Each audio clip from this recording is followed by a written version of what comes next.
Welcome back to Shalini academics. मेरा नाम है शालिनी वर्मा और आज मैं आप सभी के साथ डिस्कस करने जा रही हूँ फिजिकल एजुकेशन क्लास 12th का चैप्टर नंबर 1 जिसका नाम है planning in sports. So student, start करने से पहले अगर अभी तक आपने मेरी वीडियो को लाइक शेयर सब्सक्राइब नहीं करा है तो कर दीजिए। नीचे दिए गए बेल आइकन को भी प्रेस कर दीजिए ताकि इस चैनल से जुड़ी लेटेस्ट इन्फॉर्मेशन आपके पास पहुंचती रहे। चलिए शुरू करते हैं। स्टूडेंट, ये जो सीरीज है ये न्यू सिलेबस के अकॉर्डिंग होगी, जिसमें जो टॉपिक डिडक्ट हो चुके हैं वो टॉपिक हम इसमें डिस्कस नहीं करेंगे। हम वही टॉपिक डिस्कस करेंगे जो एग्जाम में आने वाली हैं। चलिए शुरू करते हैं। Learning objectives 1.1 meaning and objective of planning, 1.2 various committees and their responsibility pre during post, 1.3 tournament knockout league और round robin and combination, 1.4 procedure to draw fixture knockout and league. Next topic है planning. बेटा, planning एक ऐसी चीज है जो हर इंसान अपनी लाइफ में यूज करता है। अगर मैं एग्जांपल लूं, आपके पापा जॉब करते हैं, आपकी मम्मी फाइनेंस को एलोकेट करती हैं कि कितने एक्सपेंस इस मंथ में होने वाले हैं। वो पहले से ही एक लिस्ट बना लेती हैं कि ये आपकी ट्यूशन फीस, ये स्कूल फीस, ये राशन का खर्चा। तो यहाँ पर भी आपकी मम्मी जो है वो प्लानिंग कर रही हैं। प्लानिंग हमारी डे टू डे लाइफ का एक पार्ट है। अगर आपको एक छोटा सा फंक्शन भी करना है तो आपको प्लान करना पड़ता है कि किस डेट पे करना है, कितने लोगों को बुलाना है, वेन्यू क्या होगा, केटरिंग सर्विस कौन सी रखेंगे, डेकोरेशन का कैसे करना है। तो एक छोटे से फंक्शन के लिए भी आपको प्लानिंग करनी पड़ती है। तो यहाँ पर हम समझने वाले हैं कि प्लानिंग का एक्चुअल मीनिंग क्या होता है। स्टूडेंट, हमने 2 एग्जाम्पल देखे, उससे हमें ये समझ आया कि प्लानिंग डेली लाइफ के साथ साथ स्पोर्ट्स में भी बहुत जरूरी है और एक इम्पॉर्टेंट रोल प्ले करती है। Planning basically means deciding in advance what is to be done and how is to be done. It bridges the gap between where we are and where we want to go. हम पहले से ही plans बनाते हैं अपने गोल को achieve करने के लिए। प्लानिंग की एक बार डेफिनेशन देख लेते हैं। According to Mitchell, planning is usually interpreted as a process to develop a strategy to achieve desired objective, to solve problem and to facilitate action। Planning एक प्रोसेस है जिसमें हम स्ट्रैटेजीज बनाते हैं ताकि हम अपने ऑब्जेक्टिव को अचीव कर सकें, उससे रिलेटेड जितनी भी प्रॉब्लम है उसे सॉल्व कर सकें और काफी आसानी से अपने प्लान्स को इम्प्लीमेंट कर सकें। Next definition, according to Allen, a plan is a trap laid to capture the future. Planning include 2 type of program, short term and long term. Next topic, objective of planning. Student, सबसे पहले हम देखेंगे कि planning के क्या क्या objective होते हैं, उसके बाद हम हर एक पॉइंट को डिटेल में समझेंगे। Part 1, effective organisation of program. Second, higher competitive ability. Third, effective control on activities. Fourth, increase in coordination. Fifth, effective management. Sixth, reducing unnecessary pressure. 7th, cost reduction. 8th, helpful in solving problems. 9th, reduction of uncertainty. 10th, optimum utilization of resources. 11th, encouragement of innovation. 12th, increase in facility for team and delegates. Effective organization of program. Planning हमेशा event से पहले करी जाती है। Planning ensure करती है success और effectiveness. Effectiveness का मीन होता है कि आपका जो काम है वो समय पे हो रहा है और कम कॉस्ट के साथ। It help committee to work effectively. Planning committee को हेल्प करती है अपने गोल्स को अचीव करने के लिए। Next topic, higher competitive ability. Planning एक गोल को सेट करने में हेल्प करती है। जब एक इंसान का गोल सेट होता है तो उसको डायरेक्शन भी मिल जाती है कि किस तरीके से हमने काम करना है, उससे उसकी परफॉर्मेंस इंक्रीज हो जाती है। जितने भी प्लेयर्स हैं उनके बीच में हेल्दी कॉम्पिटिशन होता है और जितने भी प्लेयर हैं वो फुल डेडिकेशन के साथ परफॉर्म करते हैं। Planning is promoting healthy competition between the players. Next topic, effective control on activity. Planning और कंट्रोल जो है वो कॉम्प्लीमेंट्री है, दोनों साथ साथ चलते हैं। उसके साथ साथ प्लानिंग जो है हमें हेल्प करती है टाइम को मैनेज करने में, वेन्यू डिसाइड करने में, किसकी क्या रिस्पॉन्सिबिलिटी है, ये सारी चीजें डिसाइड करने में प्लानिंग हमारी काफी हेल्प करती है। Next topic, increase in coordination. Planning जो है वो कोऑर्डिनेशन को इंक्रीज करती है। स्टूडेंट, एक एग्जांपल ले लेते हैं। एक छोटा सा इवेंट होने वाला है जिसमें मैंने ए, बी और सी को उनका काम समझा दिया है। ए को मैंने बोला कि आपने केटरिंग का देखना है, बी को मैंने बोला आपने फ्लावरिंग का देखना है और सी को मैंने बोला कि आपने गेस्ट को देखना है।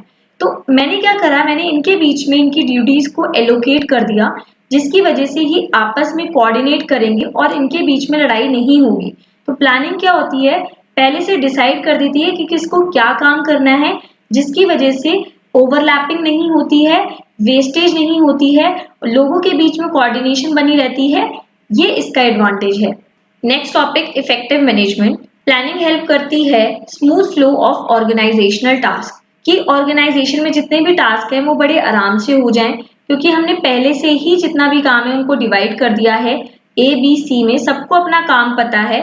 Next topic, reducing unnecessary pressure. So student, अगर आपने पहले से ही प्लानिंग कर रखी है तो आप काम को बहुत अच्छे से एलोकेट कर देंगे। तो स्टूडेंट, आप पहले से ही काम को डिवाइड कर देंगे, सबको अपना काम पता होगा, सब अपना काम काफी इफेक्टिवली और एफिशिएंटली करेंगे, जिसकी वजह से किसी के ऊपर प्रेशर क्रिएट नहीं होगा। Next topic, cost reduction. Cost reduction can be done on sports equipment. तो स्टूडेंट, हम एक एग्जांपल लेते हैं। तो स्टूडेंट, एक स्पोर्ट्स इवेंट होने वाला है जहां पर आपको स्पोर्ट्स इक्विपमेंट की नीड है। आपने अपनी लोकेलिटी में अलग अलग शॉप से जाके प्राइसेस पता करें, जहां पर आपको प्राइस कम लगे और क्वालिटी बेस्ट लगी, आपने वहां से प्रोडक्ट को परचेज करा। इसकी वजह से जो आपकी कॉस्ट है वो रिड्यूस हो गई। सो स्टूडेंट, प्रॉपर प्लानिंग आपकी कॉस्ट रिडक्शन में हेल्प करती है। Next topic, helpful in solving problem. Planning एक प्रॉब्लम का क्विक सॉल्यूशन प्रोवाइड कराने में हेल्प करती है। Next topic, reduction of uncertainty. जैसे कि हम सब जने जानते हैं कि फ्यूचर अनसर्टेन है, फ्यूचर में कुछ भी हो सकता है। सपोज करो हमने एक इवेंट ऑर्गेनाइज करा और वहां पर बारिश हो गई, तो प्रॉपर प्लानिंग जो है अनसर्टेनिटी के साथ डील करने में हेल्प करती है। बिकॉज प्लानिंग करते समय हमने प्लान भी ऑलरेडी क्रिएट कर रखा होगा, जिसकी वजह से हम अनसर्टेनिटी को कम कर सकते हैं। Next topic, optimum utilization of resources. Planning help करती है रिसोर्सेज को प्रॉपरली यूटिलाइज करने में। प्लानिंग इंश्योर करती है कि जितने भी रिसोर्सेज हैं उनका ओवर यूज ना हो और कम से कम वेस्टेज हो। Next point, encouragement of innovation. जब हम प्लानिंग करते हैं तो हम एडवांस में सोचते हैं, हम पहले से ही प्लान्स बना के रखते हैं, हमारे माइंड में काफी न्यू आइडियाज डेवलप होते हैं, क्रिएटिविटी बढ़ती है, बेटर आइडियाज माइंड में आते हैं। Next point, increase in facility for team and delegates. Planning ensures team and delegates do not face any discomfort. Planning ensure करती है कि जो टीम और डेलीगेट्स हैं उनको किसी भी प्रकार की डिस्कम्फर्ट ना हो, उनकी नीड्स का प्रॉपर ध्यान रखा जाए। इसमें हम डिस्कस करेंगे various committees and there responsibilities pre, during and post. So student, हम इसमें ये समझेंगे कि कमिटीज की नीड हमें क्यों होती है। सो हम एक एग्जांपल ले लेते हैं। हमें एक मैच कराना है और उसकी जिम्मेवारी मैंने एक इंसान को दे रखी है। तो एक इंसान हो सकता है सही टाइम पे सही तरीके से पूरे मैच को एग्जीक्यूट ना करवा पाए और कुछ ना कुछ कमी डेफिनेटली रह जाएगी। इसीलिए हमें रिस्पॉन्सिबिलिटी को पूरा करने के लिए अलग अलग कमिटीज बनानी पड़ती हैं, ताकि जो हमारा काम है वो तरीके से हो जाए, टाइम पे हो जाए और किसी को भी किसी चीज की दिक्कत ना हो। सो स्टूडेंट, हम अलग अलग कमिटीज के बारे में पढ़ेंगे, जैसे कि program committees, finance committee, decoration and cleanness committee, welcome committees, registration and transport committee, boarding and lodging committee, playground and equipment committees, announcement, publicity and record committee, technical committee, first aid, prize and award committee, discipline committee, committee for seating arrangement. तो हम इन सब के बारे में पढ़ेंगे। सो पहला है programme committee. Programme committee जो होती है वो रिसेप्शन, सेरेमनी, डेकोरेशन, प्राइज, हर चीज़ का ध्यान रखती है। उसी के साथ साथ पार्टिसिपेटिंग टीम कौन कौन सी है और प्रिपेयर करती है फिक्चर्स को कि किस टीम का मैच किस टीम के साथ होने वाला है। Next, finance committee. फाइनेंस का मतलब होता है पैसा। तो फाइनेंस कमेटी जो होती है वो फाइनेंशियल मैनेजमेंट करती है कि कितना बजट है किसी भी मैच का और इनकम और एक्सपेंडिचर के साथ डील करती है।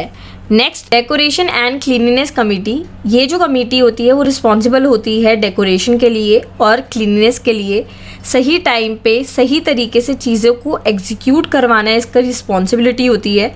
उसी के साथ साथ ओपनिंग सेरेमनी ठीक से हो जाए, विक्ट्री सेरेमनी ठीक से हो जाए, क्लोजिंग सेरेमनी ठीक से हो जाए, इन सब चीज़ों का arrangement decoration and cleanliness committee ही करती है। इसी के साथ साथ ये कमेटी अरेंजमेंट करती है ट्रॉफीज की, मेडल्स की और सर्टिफिकेट की। Next, registration and transport committee. So basically इस कमेटी का काम ये होता है कि जितने भी प्लेयर्स हैं उन्हें ट्रांसपोर्ट फैसिलिटीज़ देना, उनको एग्जैक्ट पोजीशन पे पहुंचाना जहां पर इवेंट कंडक्ट करवाया जाना है। Next, boarding and logging committee.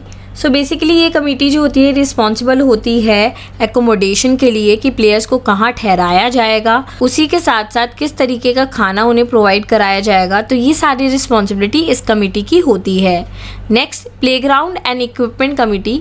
Playground and equipment committee ensure करती है कि स्पोर्ट्स खेलने के लिए जितने भी इक्विपमेंट की ज़रूरत है वो वहाँ पर मौजूद हों और प्लेयर को डिफ़िकल्टी ना हो। समय से पहले सारे इक्विपमेंट्स फील्ड में प्रोवाइड कराना ये प्लेग्राउंड एंड इक्विपमेंट कमेटी का काम होता है। Next, announcement, publicity and record committee. So ये जो कमेटी होती है रिस्पॉन्सिबल होती है अनाउंसमेंट के लिए कि कब एक गेम ऑर्गेनाइज किया जा रहा है, कब उसकी ओपनिंग है, कब उसकी क्लोजिंग है। आपने गेम्स में देखा होगा कि कुछ लोग कमेंट्री कर रहे होते हैं और गेम्स को एक्सप्लेन कर रहे होते हैं। सो वो सारे लोग जो है वो announcement, publicity and record committee के अंतर्गत आते हैं। Next, technical committee. Technical committee technical related things के साथ डील करती है। उसी के साथ साथ आ जाता है first aid. First aid committee जो होती है वो ऑलवेज प्रिपेयर रहती है अपनी किट के साथ कि अगर कोई भी प्लेयर इंजर्ड हो जाता है या उसको चोट लग जाती है खेलते समय तो उसका प्रॉपरली इलाज कराने में फर्स्ट एड कमेटी काफ़ी ज़्यादा मदद करती है। Next, prize and award committee. इस कमेटी का काम ये होता है प्रॉपर तरीके से सर्टिफिकेट, मेडल्स, ट्रॉफीज़ को अरेंज करना और जो प्लेयर्स जीते हैं उन तक पहुँचाना, ये इस कमेटी का काम होता है। Next, discipline committee. ये इंश्योर करती है कि जो स्पोर्ट्स है वो काफ़ी सही तरीके से हो जाए, मिसबिहेव किसी भी प्रकार का ना हो, सब चीज़ें सही से ऑर्गेनाइज हो जाए। तो प्रॉपर डिसिप्लिन ऑर्गेनाइज करने का काम डिसिप्लिन कमेटी का होता है। Next, committee for seating arrangement. ये कमेटी सिटिंग अरेंजमेंट का ध्यान रखती है, लोगों को प्रॉपर सीट एलोकेट करना, प्लेयर्स कहाँ पर बैठेंगे, चीयर लीडर्स कहाँ पर बैठेंगे, कैप्टन कहाँ बैठेगा, टीम कहाँ बैठेगी, इन सब चीज़ों का arrangement committee for seating arrangement करती है।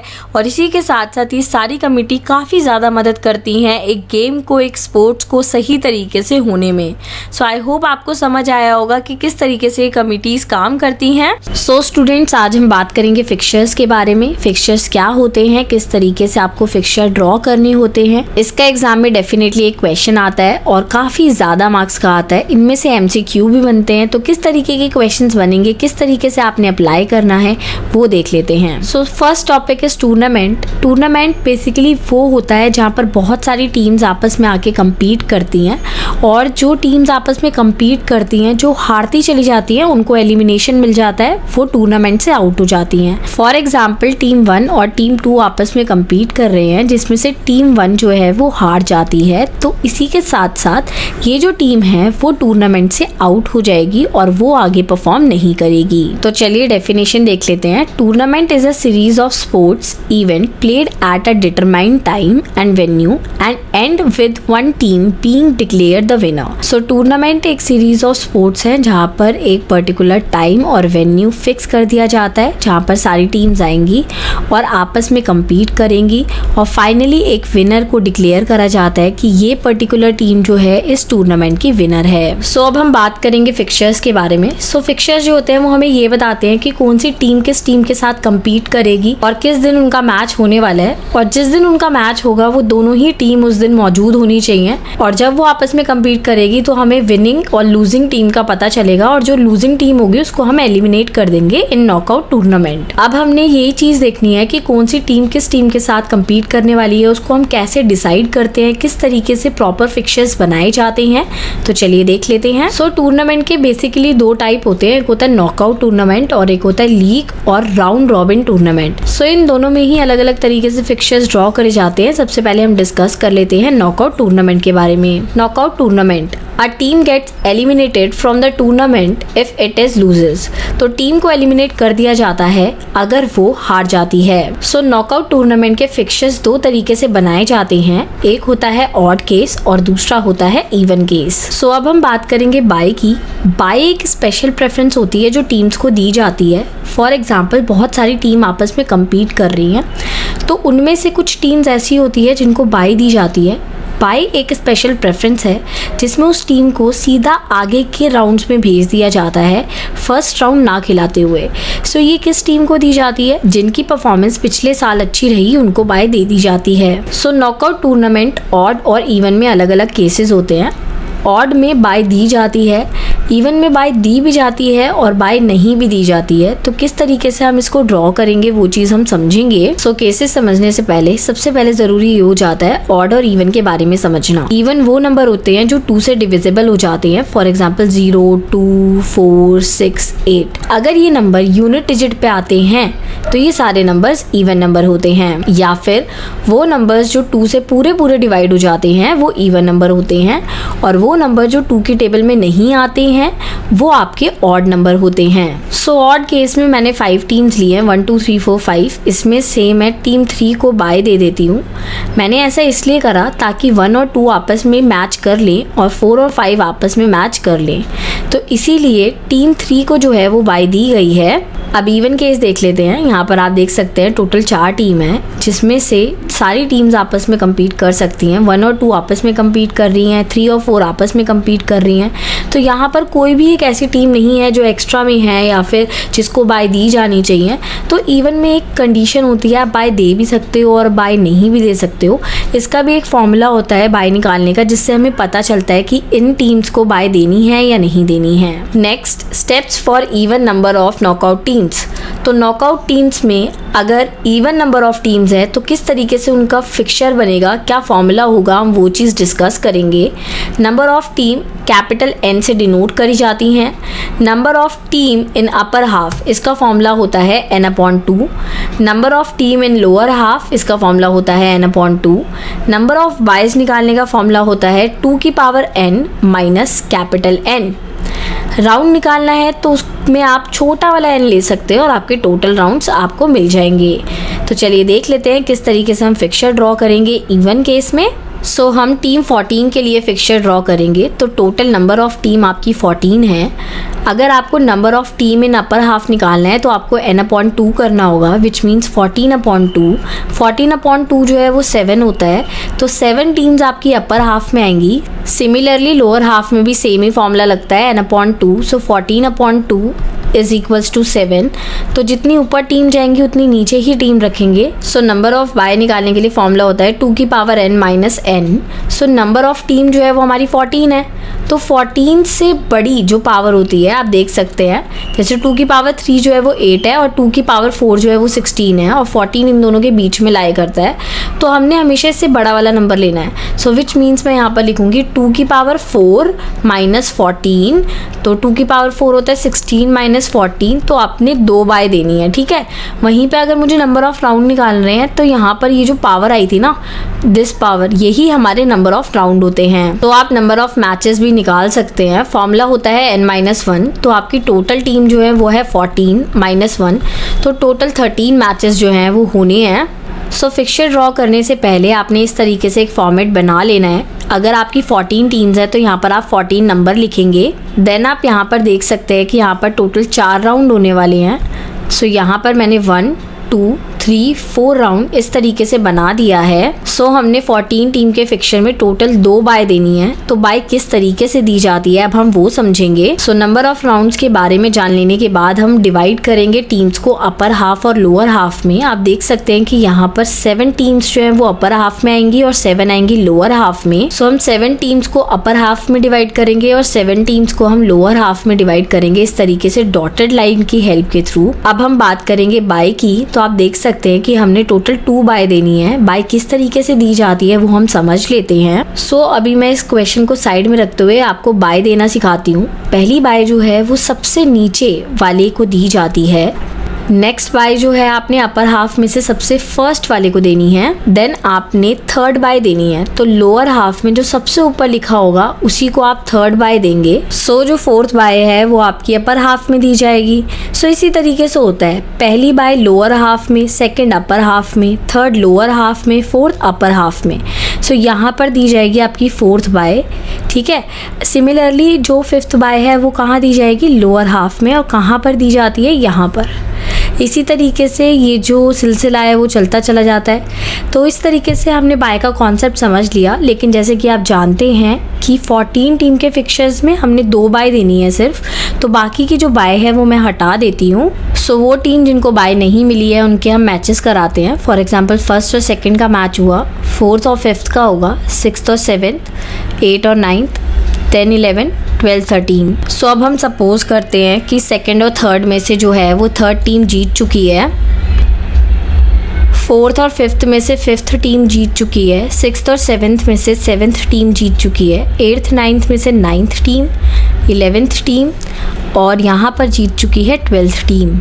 सो आप दोनों टीम में से किसी भी टीम को जिता सकते हैं। अब हम दोबारा से मैचेस कराएंगे। जिस टीम को हमने बाय दे रखी थी वो भी टीम जो है वो खेलेगी। सो बाय टीम प्लस टीम 3 जो विनर थी उन दोनों में मैच हुआ तो टीम बाय यानी कि टीम 1 जो है वो जीत गई। नेक्स्ट 5 और 7 में से टीम 5 जीत गई। नेक्स्ट 9 और 11 में से टीम 11 जीत गई। नेक्स्ट 12 और बाय में से 12 जीत गई। अब राउंड 3 होगा जिसमें टीम 1 और 5 खेलेंगे और इनमें से मैंने माना 5 टीम जो है वो जीत गई।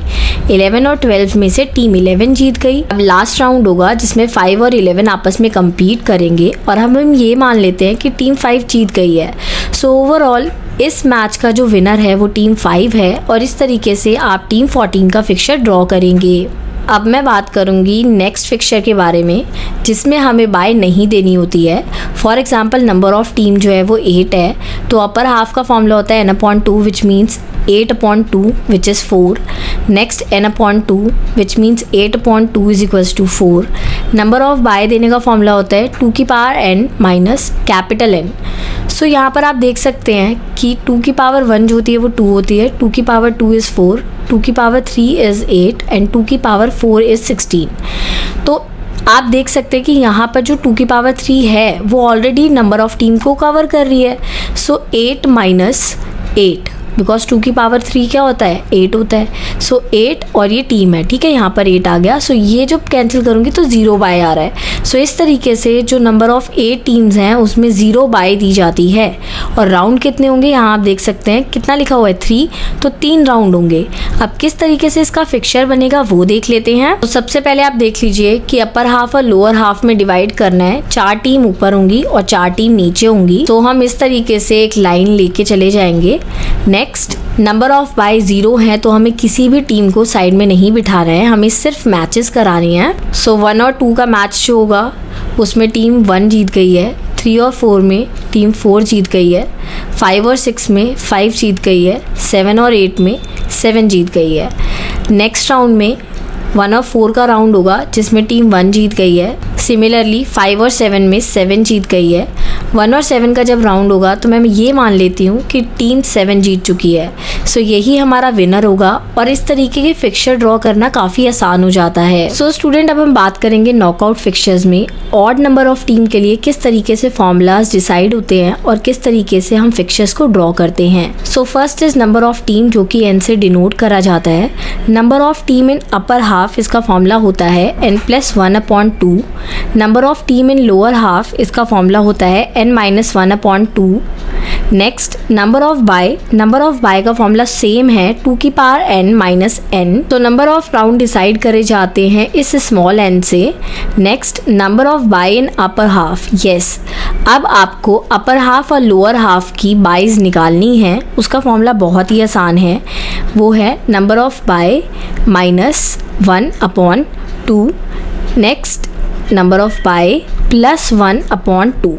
सो इन फॉर्मूले को आपने काफ़ी अच्छे से देखना है। अब हम आगे बढ़ जाते हैं। सो टोटल नंबर ऑफ टीम जो है वो 11 है। अगर मुझे अपर हाफ में बाय निकालनी है तो 11 + 1/2 12/2 which is 6। Next 11 - 1/2 10/2 which is 5। सो अब यहाँ पर जानना बहुत ज़रूरी है कि नंबर ऑफ टीम जो है वो 11 है। तो 11 जो है वो 2 की पावर 3 8 एंड 2 की पावर 4 16 इन दोनों के बीच में आता है और आपने हमेशा बड़ा वाला लेना होता है।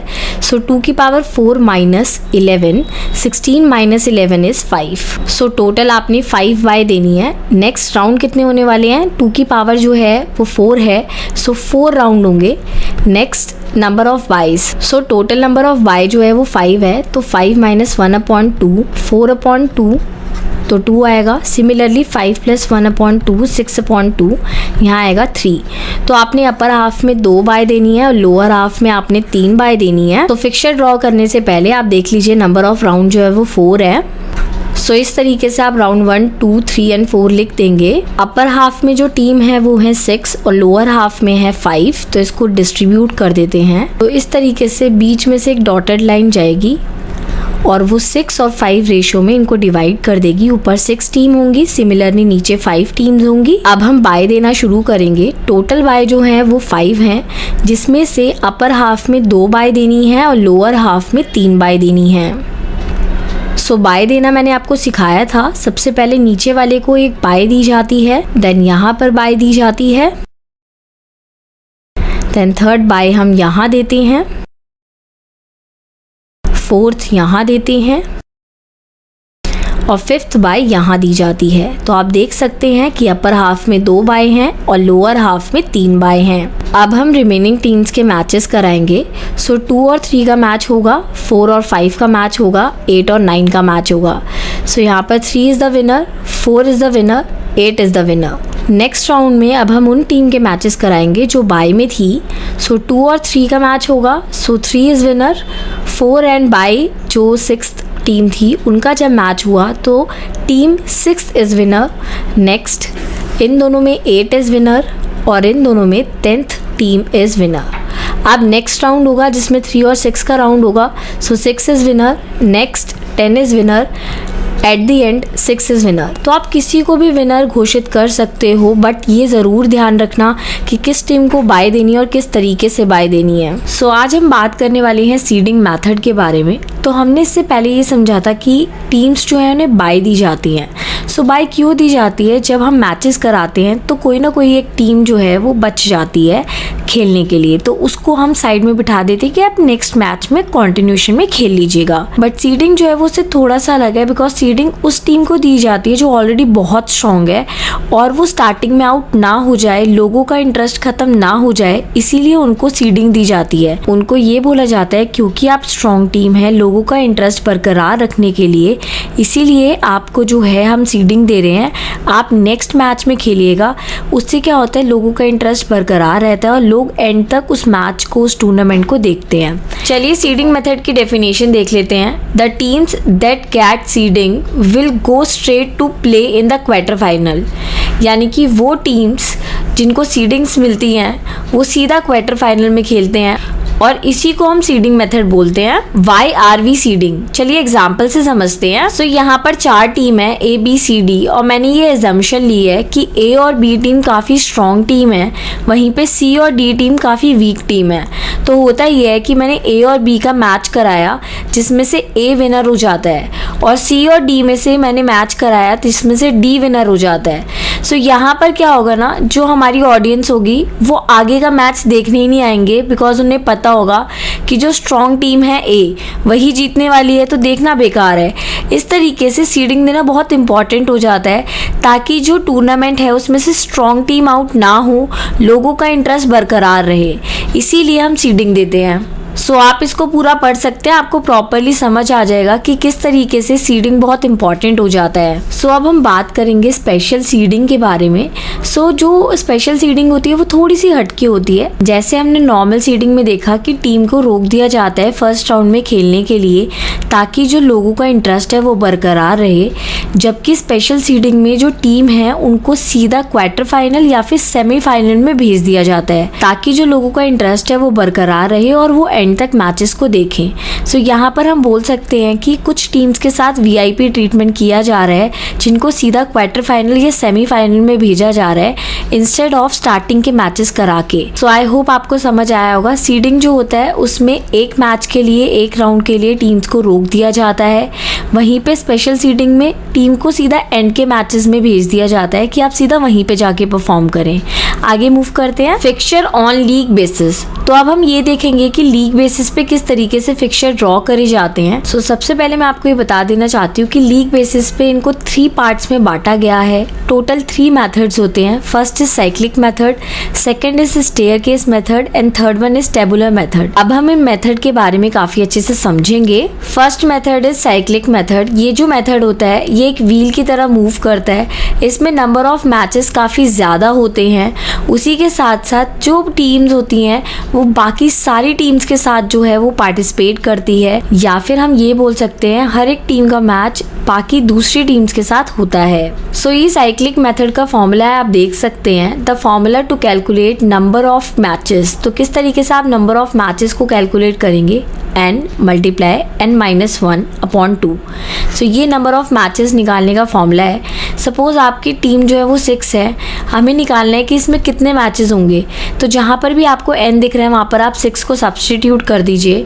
इस तरीके से 6 ब्रैकेट 6 - 1, और जब आप इसको सॉल्व करेंगे यहाँ आएगा 5 और 6 5 जा 30 होता है। सो 30/2 इज 15। तो टोटल 15 मैचेस होंगे अगर 6 टीम आपस में पार्टिसिपेट कर रही हैं। किस तरीके से इसको हम ड्रॉ करेंगे अब वो देख लेते हैं। सो सबसे पहले आपने इस तरीके से ड्रॉ करना है, आपने इस तरीके से एरो को दिखाना है। उसी के साथ साथ आपकी टोटल 6 टीम्स हैं जो कि एक इवन टीम है। तो आपने इस तरीके से 1 2 3 4 5 6 इस तरीके से पोजीशन को प्लेस कर देना है। उसी के साथ साथ जो टीम 1 है वो आपकी फिक्स रहेगी, वो बिल्कुल भी अपनी पोजीशन को चेंज नहीं करेगी। उसी के साथ साथ आपने ये जो 6 है वो नीचे की तरफ ड्रैग करते हुए लाना है। तो आपका 6 यहाँ आ जाएगा और ये जो 2 है वो नीचे की तरफ आ जाएगा। उसी के साथ साथ ये जो 3 था वो आगे शिफ्ट हो जाएगा यहाँ पर, और ये जो 4 है वो और ऊपर शिफ्ट हो जाएगा, और ये जो 5 है वो यहाँ आ जाएगा। विच मीन्स आपकी 1 जो है वो पोजीशन चेंज नहीं करेगी, लेकिन बाकी सारी टीम्स इस तरीके से रोटेशन में घूमती रहेंगी। उसी के साथ साथ ये जो 5 यहाँ पर था, अब थर्ड राउंड में 5 यहाँ आ जाएगा, 6 और नीचे चला जाएगा, 2 यहाँ आ जाएगा, 3 यहाँ पर एंड 4 यहाँ पर। नेक्स्ट मैच में जो 3 यहाँ पर था वो ऊपर आ जाएगा, देन 4 यहाँ पर। इस तरीके से ये जो रोटेशन है वो चलती रहेगी और ये टोटल 5 राउंड्स तक चलेगी। अब ये यहाँ पर क्लियर हो चुका है कि कौन सी टीम किस टीम के साथ compete करेगी। सो आप फॉर्मूले के अकॉर्डिंग देख सकते हैं कि जब 6 टीम पार्टिसिपेट करती हैं तो टोटल 15 मैचेस होते हैं। जैसे कि हमने अभी फिक्सचर ड्रॉ करा था, यहाँ पर क्लियरली दिख रहा है कि फर्स्ट टीम पहले 6 के साथ खेलेगी, सेकंड 5 के साथ खेलेगी और 3 4 के साथ खेलेगी। इसी तरीके से 5 राउंड्स में टोटल 3 टीम्स के जो हैं वो मैचेस हो रहे हैं। टोटल 15 मैचेस है, 1 2 3 4 5 6 7 8 9 10 11 12 13 14 15। सो इस तरीके से ये फिक्सचर को ड्रॉ करा जाता है। सो अब हम साइक्लिक मेथड में ऑड नंबर ऑफ टीम के लिए डिस्कस करेंगे। सो यहाँ पर क्लियरली दे रखा है कि अगर आपकी टीम्स जो है वो ऑड नंबर में है, सो हमने एजम्पशन लिया कि हमारी 5 टीम्स हैं, तो किस तरीके से उसका पूरा फिक्सचर बनेगा वो हम देखेंगे। यहाँ पर क्लियर कर दिया गया है कि 1 की जगह पे आपको बाय को पुट करना है। किस तरीके से फॉर्मूले रहेंगे वो देख लेते हैं। नंबर ऑफ मैचेस का फॉर्मूला होता है n ब्रैकेट n-1/2 जो कि सेम है, और यहाँ पर टीम जो है वो 5 है, तो इस तरीके से हम निकाल लेंगे। तो टोटल आपके 10 मैचेस होने वाले हैं। उसी के साथ साथ अगर आपको नंबर ऑफ राउंड निकालना है तो उसका फॉर्मूला होता है n जो कि आपका 5 है। उसी के साथ साथ अगर आप इवन नंबर में निकालते हैं नंबर ऑफ राउंड तो उसका फॉर्मूला होता है n-1, विच मीन्स अगर हमने इससे पहले वाला केस देखा था तो उसमें टोटल 6 टीम्स थी, उसमें से जब हम -1 करते तो 5 राउंड्स आ रहे थे। ठीक है, सो यहाँ पर मैं ये क्लियर कर देना चाहती हूँ कि ऑड के लिए ये वाला फॉर्मूला होता है नंबर ऑफ राउंड्स के लिए, वहीं पे अगर इवन नंबर ऑफ टीम है तो आप ये वाला फॉर्मूला यूज करेंगे। अब हम इसका फिक्सचर देख लेते हैं। सो स्टूडेंट, अभी हमने डिस्कस करा कि 5 टीम्स के लिए इस तरीके से 5 राउंड्स होंगे। हमने इस तरीके से फिक्सचर को ड्रॉ कर लेना है। सबसे पहली जगह पे हमने बाय को फिक्स कर देना है। उसी के साथ साथ अब हम मैचेस को रोटेशन वाइज जो है वो फिक्स करेंगे। ये जो 5 है नेक्स्ट राउंड में नीचे आ जाएगा, यहाँ पर ये 1 और नीचे आ जाएगा, देन ये जो 2 है वो इधर चला जाएगा, 3 ऊपर चला जाएगा एंड 4 यहाँ आ जाएगा। इसी तरीके से ये जो 4 है नेक्स्ट राउंड में यहाँ आ जाएगा और 5 जो है वो 1 की प्लेस पे आ जाएगा। इस तरीके से जो रोटेशन है वो होती चली जाती है और एंड में आप देख सकते हैं कि हर एक टीम का मैच जो है वो सबके साथ जो है वो कंटिन्यूएशन में हो जाएगा। उसी के साथ साथ मैं एक चीज़ क्लियर कर देना चाहती हूँ कि जहाँ पर बाय लिखा हुआ है इसका मतलब ये है कि जो उसके साथ वाली टीम है वो उस दिन मैच नहीं खेलेगी, वो उस दिन रेस्ट पे जाएगी।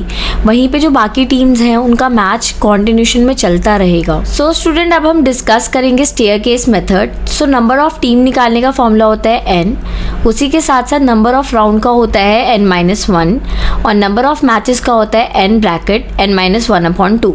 तो मैंने अजम्पशन ले लिया है कि मेरे पास टोटल 7 टीम्स हैं और किस तरीके से हम स्टेयरकेस मेथड में फिक्चर को ड्रॉ करते हैं हम देखेंगे। तो आपने फॉर्मूले में बिठा देनी है चीज़ें। आपको दिख रहा है कि टोटल नंबर ऑफ मैचेस जो हैं वो 21 होने वाले हैं। तो हमने करना क्या है ना, हमने टीम 1 को लिखना है सबसे पहले। टीम 1 का मैच 2 के साथ, 3 के साथ, 4 के साथ, 5 के साथ, 6 के साथ और 7 के साथ, इस तरीके से लिखना है। देन हमने 2 जो है वो यहाँ लिखना है। 2 का मैच 3 के साथ होगा, 4 के साथ, 5 के साथ, 6 के साथ, 7 के साथ। आपने ऐसा बिल्कुल नहीं करना कि ये जो 2 है उसका मैच जो आप 1 के साथ करा रहे हैं, उसका ऑलरेडी मैच हो चुका है, राइट। तो आपने दोबारा नहीं लिखना है वो, ठीक है। नेक्स्ट पे मूव करते हैं। फिर आपने 3 का 4 के साथ, 5 के साथ, 6 के साथ, 7 के साथ, 4 का 5 के साथ, 6 के साथ, 7 के साथ, 5 का 6 के साथ, 7 के साथ एंड नेक्स्ट में 6 का 7 के साथ। इस तरीके से आपने ड्रॉ कर देना है। देन आपने इस तरीके से एक स्टेयर बना देनी है और इसको प्रॉपर जो है एक फिगर दे देनी है स्टेयर की, और इस तरीके से मेथड जो है वो फिनिश हो जाएगा। सो गाइज, इसी के साथ ये चैप्टर हो जाता है फिनिश। आई होप आपको ये चैप्टर्स की जो बहुत इंपॉर्टेंट और बारीक पॉइंट्स हैं वो समझ आए होंगे। अगर आपको फिर भी कोई भी डाउट होता है तो आप पूछ सकते हैं कमेंट बॉक्स में। अगर आपको मेरे द्वारा बताई गई वीडियोस अच्छी लगती हैं, पसंद आती हैं और आपको समझ आता है तो आप मेरे चैनल के साथ जुड़ सकते हैं। मेरे चैनल के साथ जुड़ने के लिए आपको नीचे दिए गए सब्सक्राइब बटन को प्रेस करना है। उसी के साइड में एक बेल बटन होगा, उसको भी दबा दीजिएगा ताकि जैसे ही मैं कोई भी वीडियो डालूँ उसका अपडेट आपके पास पहुँच जाए। So thank you guys.